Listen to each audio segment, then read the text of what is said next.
नमस्ते अस्तु भगवन् विश्वेश्वराय महादेवाय त्र्यम्बकाय त्रिपुरान्तकाय त्रिकाग्निकालाय कालाग्निरुद्राय नीलकण्ठाय मृत्युञ्जयाय सर्वेश्वराय सदाशिवाय श्रीमन्महादेवाय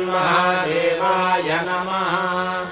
नमो हिरण्यवाहवे सेनान्ये दिशाम् च पतये नमो नमो वृक्षेभ्यो हरिकेशेभ्यः पशूनाम् पतये नमो नमः सस्मिञ्जराय श्रीमते पथीनाम् पतये नमो नमो बभ्रुषाय विव्याधिनेन्नानाम्